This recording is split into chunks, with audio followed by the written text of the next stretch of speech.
But anyway, I'm super excited about this panel because I think people may have heard the Main Street Initiative. Main Street Initiative's got 3 pillars.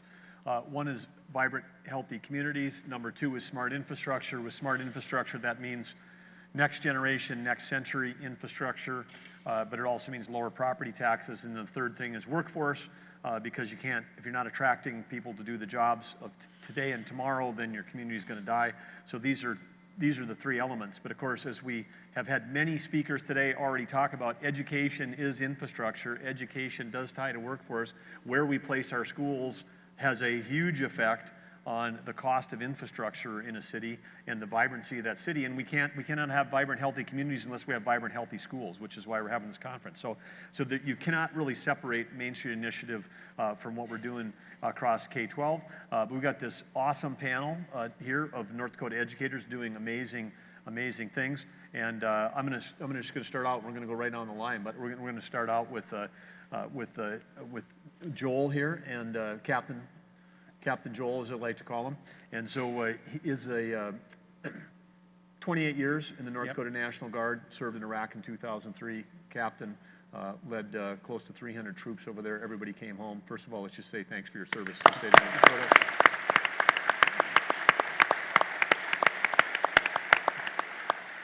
And to the United States of America. Thanks for all you do. And but you've got a very cool project going. So we're going to kick it off and tell us a little bit about how you're integrating learning into a Main Street project. Okay. Well, our town is unique. Our veterans are very active in our community. And so on every street sign and light post in town, we have the veterans' names. And the veterans had done that. And so the idea was, how can we go and make that better or more modern? Because it's just a name. It has a name in the service. So all of our students and myself, this was a 7th grade project. Our 8th grade project is usually an 8th grade genius hour. So I took the 7th grade because that pulled away all my other teachers. So we came up with the idea that on every one of those posts, we had to decide, we wanted to put a PowerPoint or presentation, if you will. So if someone could walk by it, they could QR code. Here's one of the ones they made. And it would pull up information on the veteran. And it would be a student voiceover telling you about the veteran. It'd give you his years of service, where he served, when he entered the service, if there's relatives in town, and hopefully a service picture. And in doing so, we had a research team that researched those, and they found a lot of stuff. Incidentally, if you're looking for information on veterans, the funeral homes probably have the best records. And so we did that, and then that was their group, and then I had a group that designed, and we had them weld. So my 7th graders cut and welded those. There's 600 veterans signs to do in Bottineau, so we had to limit some of them to what we could do, and we made a 2-mile loop, so we call it the Honor Walk. And so as you walk on the loop, it'll guide you to the next one, and it'll tell you, and it's right downtown. It goes one side of Main Street, down and over and back. And that's the World War II loop. We call it the A loop. And so the students made the QR codes. Some will come up, and then you'll hear it. And the ones by the school, our old superintendent's the first one they did, so that one's functional, and they go all the way down Main Street. The veterans are behind it. We painted them purple and white because that's our school colors, Go Braves and Stars. And so, and it was interesting to see. I had kids of every aspect doing the welding, the cutting, and then we had a research team. We had people who had to measure the route, so it involved every student in it. And they're, of my 50 students, I'm really proud of what they've done. And there was a lot of learning going on. It tied in the QR code, and now it'll only improve from there. We'll have a Vietnam loop, we'll have a Korean War loop, and as succeeding years go on, we'll have it all done at the end. And hopefully we'll have a fitness trail that we can marry up with all our veterans. And the veterans supported us by giving us funding, and so did the FFA, and so did our city council. So fantastic. We'll come back with more questions, but great introduction. Matt, Ben Franklin. I teach at Ben Franklin Middle School in Fargo, and we have the luxury of being about a mile from the heart of downtown Fargo. So myself, along with a team of 3 other teachers, science, math, and history, we had the idea of having our students research specific buildings in downtown Fargo because of the rich history that was there. This is a project that has evolved over 7 years. It originally started with them researching the building and then just doing an audio podcast that we actually downloaded, and it was available on the iTunes store back when they had iPods. And then later on, we had the idea of we need to bring it to the next level. So we recycled all the buildings, we added some, we took some out that were more difficult to find information about, and they researched and took pictures, videos, found historical photos, and they put together an actual video that would explain how the building has changed from past to present in downtown Fargo. You know, different businesses that are in there, if there was a fire, how that changed. And we, similar to what Joel did, is we decided we wanted to attach a QR code to it so that if a patron went into a building, maybe on the door or the window, there'd be a QR code. They could take out their smartphone, scan it, and then this video that's anywhere from 2 to 3 minutes would appear, and they'd get a little bit of historical background about what the original purpose was for the building and how it's changed over time. Many of the buildings in downtown Fargo are retail or restaurant, so getting the QR code there, that's been our biggest hurdle, and we're going to continue to work on that this year to bring it full circle, because the students that currently worked on the videos that are available are juniors and seniors now. But when we take the number of versions that have gone through, there's been almost 500 students in 8th grade that have had the opportunity to go downtown, do primary research, talk to business owners, property owners, and find more out about that particular piece of history that's right here in downtown Fargo. Great. Mr. Leier. Yeah. Rocking it in rugby. I had a chance. You brought your whole class down to the governor's office. So fun to meet all those kids, super engaged. Yeah. You've been at this a couple of years, and you're doing it not just in rugby, but literally now taking it around the world. Give us the highlights. Get us started. So about 3 years ago, we did a project in class to try to get the students out into the community, and so we tied the history of downtown rugby and our Main Street specifically to the Main Street Initiative, and those two concepts we wanted to tie together. And we ended up doing a documentary about 11 and a half minutes, and the kids just knocked it out of the park. And I'm always looking as an educator for feedback from students that's authentic. Like, you know, standards and proficiencies, that's all one thing, but when students are really engaged, and you're seeing that passion, like they want to be in class, they want to get out and do something, and they want the responsibility of doing that, I was like, holy cow, we got something really good here. So I spent a year, the next year, kind of developing like what I thought could be a really neat curriculum, maybe, with some of the things that I was able to find as we did that project. And then I presented it to our superintendent and principal and said, hey, I want to teach a class called Community Building 101, and we're going to base it on Strong Towns approaches. They gave me a free ebook that I built the curriculum off of. We're going to use Main Street Initiative, and we're going to engage kids, and basically 90% of that class is going to be project-based learning, where they're working in the community on things to make small incremental changes, and incrementalism was a big pillar for us. So yeah, we've done, we highlighted down to like 8 major projects that we did over the course of the last school year. Anything from just accurately, I think we have 178 businesses in Rugby. The students actually cataloged all 178 businesses. We drove every single street in Rugby in a minibus for 2 weeks during our class period. It's no joke. Made sure that those businesses were in the correct address, and then we updated Google Maps. That was a student-initiated project where they updated Google Maps to make sure every business in our town is accurately depicted on Google Maps. Huge process. Kids did awesome, and it benefited our town immensely. So we've hit a chord with community engagement in Rugby, where our community accepts the fact that our students are highly engaged and want to be engaged, and we're working that relationship, which I think is really good. So, yeah. That's fantastic, and I want to just give a shout out, because you mentioned Strong Towns, but that's strongtowns.org is an actual resource online to help support all these community building efforts. They got great examples and case studies for small and mid-sized cities.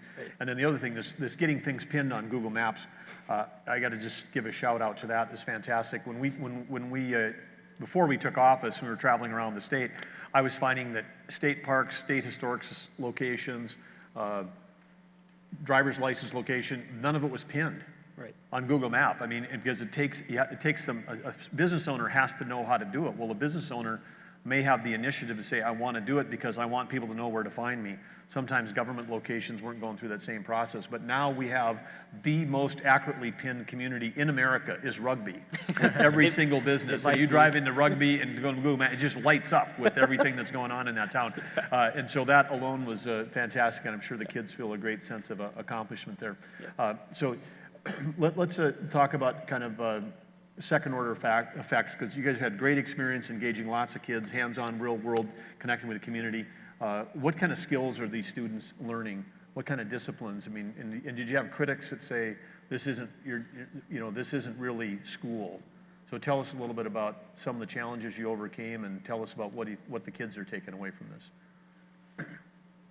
On our end, I think you're taking the kids out of the classroom for one thing, and every time we only have so much time in a day, so every time you're pulling them out, you're giving up something, but we felt it was worth it. You got to get a lot of support from all your teachers, need to buy in, but the other piece is students are running around town, and seventh graders, I know most of you in here, if you teach seventh grade, there's a special place in heaven for you, but if you let them run around a town, that can be big. In Fargo, I don't know that I could do that, but so we had groups that were down, and people would call the school and ask if they were actually doing something while they were measuring the route.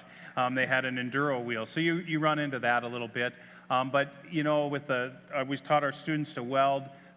We let them pick their groups, so they kind of all found a niche. But some of the welding, the fabrication, design, and then the team that was the media team, they were doing voiceover and creating the production. So I think there's a lot of good lessons in there. I would agree, the community, once you tap into that, they're very supportive. Once they know what we were doing, we had a lot of support. So we used a PBL model as our platform for the last two projects, and kids were able to kind of see what was done before, and we said you needed to take it to the next level by adding, video and audio to it. And they got to choose their own groups, similar to Joel. I didn't have the luxury of taking my students out in a short bus, and when you're managing 130, 140 students, you have to be really creative about how you take them into a downtown environment. Fargo's pretty big. So that was a hurdle, but the kids certainly like getting out of school. And I think where it really shined for them is when we had kind of an unveiling ceremony. The first time we were at the Fargo Theater, where we had all the QR codes displayed in the Fargo Theater. We invited parents, the business owners, opened it to the public, short presentation, and people were actually able to come around with their smartphone and click on the QR code and see what the sample was for that particular one. Word got out about what we were doing that first year. And then Ted Dintersmith, unbeknownst to us, contacted our building principal, who said, yeah, there's this guy who would like to talk to you about your project. None of us really knew who Ted was, because they were just referring to him as Ted. And he'd share our experience with what we were doing, and he says, well, what do you need to take it to the next level? And we all took a real deep breath and said, well, we need some extra time to plan to make it better, because when you're working on a scale with so many kids in so many buildings, I mean, we're talking 45, 50 buildings, he helped us. He gave us some money for some technical and some planning time, and that was the second go around to improve it. And that was a great gift, and it's nice to have that support from people outside the school, whether it's the community, just like Joel said and Keith mentioned. We didn't get the same enthusiasm from all businesses, but we did get a lot of help. The Kilbourne Group in Fargo, they're a major player down there in restoring and renovating buildings, so they were a great resource for us. We reached out to them. They provided people to take us through buildings, floor plans, old pictures, interesting stories about artifacts that they found and what it was used for. So when you can pair up with a business owner or community member that likes the idea, it just makes the learning for the students so much better. Yeah, I mean, for me, it's been a progression for sure. We had one project that really took a hold of, kind of where we could go with this, and now it's really getting into, as a state, we're looking at how do we retain workforce. And one of the things that I tried to be very clear with our community is, you got to have some faith that we have some juniors and seniors in our school that are absolutely capable of doing things that you can't even comprehend. Like, you can't. There's such a generational gap there. And you got to trust the fact that we as educators know our kids well enough to know what they're capable of doing and then giving them that experience to do that. And I think that's where community engagement is critical to get kids that kind of first jump off into there. Because, if they're going to go to a 2-year tech school or a 4-year degree, in that short amount of time, we're expecting them to be a professional out in the workforce. Well, why can't we get a group of seniors and juniors together to make an impact in our own community now? Like, what are we waiting for? And so that's been my big driver as an educator, is like, I want them in the community doing something that means something, because when they have purpose, real, true, authentic purpose, they'll fly with that. And you can take kids that are, been labeled a DC student, and they'll be performing at such a high level that I have other teachers like, how are you getting that kid to do that? It's because he's super engaged with what we're doing, and he sees that there's a direct impact in the positive outcome of our community. So we're going to keep on moving with it, and we'll see where we go. I don't know. It's uncharted territory. Well, it's fantastic, and I just want to, again, put some support behind that last comment, because I would say we have a huge underutilized resource, which is the students in our state. And one thing we've learned from the Main Street Initiative I mentioned earlier this morning, this gap between how adults view their town and how the students view their town, and this gap of there's, quote, nothing to do if you're not 21, meaning there's nothing to do unless you can go to a bar. We were actually in one community, I won't name them, but adults took us around and they said, oh, we're really disappointed the smaller community, the bowling alley closed, and no one's operating it. Does equipment still run? Yep, it was just open a few months ago, but no one operated. They can't get staff. Whatever. Go to the high school. Really proud to show us a simulated business thing that they were doing on the computers, where the kids stayed in the classroom and did a simulated entrepreneurship, which of course, that's great. I mean, simulations are great. And I was like, why aren't these kids running the bowling alley? Because they clearly had the capability to actually do a real project as opposed to a simulated one in a town that size. They absolutely positively, maybe not 7 days a week, but maybe they're running it 1 night a week or 2 nights a week and keeping it going. I just think there's big opportunities for community with K-12 to look at engagement, real world projects that can help make it more interesting, and then they could actually solve this problem of what do kids do if they're under age 20? Well, let's let the kids solve that problem. Let's give them some support to do that. Okay, next go around on this thing. You guys were a little light on the challenges, I think. You guys are all on the front edge. You've been out there, doing some shirtless dancing, if you saw the initial video this morning. Some people have followed you, but tell us a little bit more for the people that want to get started. How do you get the traction? How do you get over the initial challenges, the resistance to do the things you're doing? Take your shirt off and dance, I guess. You're out there alone a little bit on an island, but you will get people. If you take that first one, don't let, the liability piece is one that everyone gets really afraid of. And I have a brother who's an attorney, and he told me a long time ago, just because you get taken to court doesn't mean you lose. And so, you've got to kind of have that I'm going to do this project, and there'll be left and right limits, but you've got to be able to get someone behind you. I'm very fortunate, the superintendent I have, he was all on board right from the get-go, but my teachers were too, and they knew it would take time away. But I think you've got to get one person, two person, then you'll get a few more. But get the center of influence in town. If you can get them on board, the Chamber of Commerce was a wonderful one to get on board, and then the vets themselves. But connect to those groups, tell them what you want to do, and get your students to tell them. They don't want to hear it from me. They want to hear a student ask for it, and that was really big. Then they that's the cute kid kind of thing, so it worked pretty well. That's how we got it going anyway. I would say you have a good idea and you need people to help support to make it happen, especially when you're working with a large quantity of kids. You're going to find roadblocks, and it's just like when a student comes to a roadblock in the classroom, you can either give up and say, oh, this is the best we can do, or you can find a way to get over that hurdle, and it just takes some creative thinking and support from a whole group of people. I had excellent support from building administration. I worked with a core of 3 other teachers in subject areas who are all giving time from math. And everyone knows a math teacher never wants to give up curriculum time for their subject, history and science. And we found ways to, identify core skills, focusing on 21st century skills, and giving grades in different classes for the project, so it didn't feel like there was a void in the grade book for that period of time. And it helped the students to see that learning about one thing can take place in 4 different areas instead of just being isolated in math, English, science, or social studies. Yeah, I think for me, the biggest hurdle is time. 45-minute period a day when you have those kids, it's restricting in itself. But when you get kids who want to stay after school to continue working on the project that you're working on in that 45 minutes, that's a great feedback loop to tell you you're doing something right, I think.